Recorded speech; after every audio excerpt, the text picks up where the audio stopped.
ഇന്ന് വൈകുന്നേരം ആയപ്പോൾ ഒന്ന് പുറത്തേക്ക് പോകാൻ കേട്ടോ. 1-2 സ്ഥലത്ത് പോകാനുണ്ട്. ആദ്യം തന്നെ എനിക്കൊന്ന് ത്രെഡ് ചെയ്യാൻ വേണ്ടിയിട്ടാണ് കേട്ടോ പോണത്. പക്ഷെ അവിടെ ചെന്നപ്പോൾ 6 മണി വരെ ചേച്ചി ഉണ്ടായിരുന്നുള്ളൂ. സാധാരണ 8 മണി വരെ ഉണ്ടാവാറുണ്ട്. ഇനിയിപ്പോൾ നമുക്ക് നാളെ പോയേ ത്രെഡ് ചെയ്യാൻ പറ്റുള്ളൂ. എന്നാൽ പിന്നെ നമുക്ക് നേരെ അക്യൂറോ ഷോപ്പിലേക്ക് പോകാം. ഇനിയിപ്പോൾ ആ ഷോപ്പ് അടയ്ക്കുന്നതിന് മുന്നേ നമുക്ക് കുറച്ച് മീനെ വാങ്ങിച്ചിട്ട് വരാം. ഇവിടെ വന്നതിൻ്റെ ഉദ്ദേശം എന്താ, ഇതുപോലത്തെ കുറച്ച് പ്ലാന്റ്സ് വാങ്ങിക്കണം, പിന്നെ കുറച്ച് മീനെ വാങ്ങിക്കണം.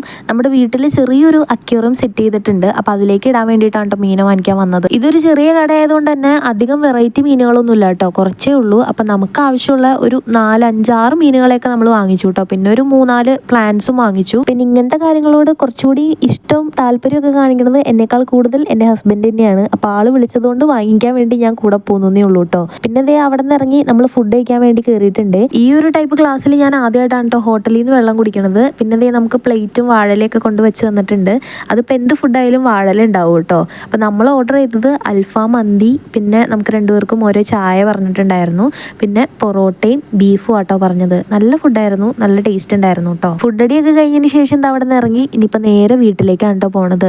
ഇനിയിപ്പോൾ പ്രത്യേകിച്ച് പരിപാടിയും കാര്യങ്ങളൊന്നും ഇല്ല കേട്ടോ.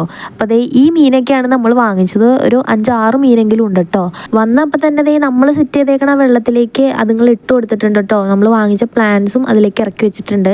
നമ്മൾ കഴിഞ്ഞ ദിവസം ഞായറാഴ്ച പുഴയിൽ പോയി പറക്കിക്കൊണ്ടുവന്ന കല്ല് ഇതിലേക്ക് ഇടാൻ വേണ്ടിയിട്ടായിരുന്നു കേട്ടോ. പിന്നെ വന്നിട്ട് എനിക്ക് അടുക്കളയിൽ കുറച്ച് പണിയൊക്കെ ഉണ്ടായിരുന്നു. കുടിക്കാനുള്ള വെള്ളം തിളപ്പിക്കാൻ വെച്ചിട്ടുണ്ട്. പിന്നെ കുറച്ച് ചോറ് ബാക്കി ഇരിപ്പുണ്ടായിരുന്നു. അതങ്ങ് തിളപ്പിച്ച് വാർത്ത് വെക്കാമെന്ന് വിചാരിച്ച് അത് അടുപ്പത്തേക്ക് വെച്ചു. പിന്നെ ദേ അതൊന്ന് തിളച്ച് കഴിഞ്ഞപ്പോൾ വാർത്തും വെച്ചു കേട്ടോ.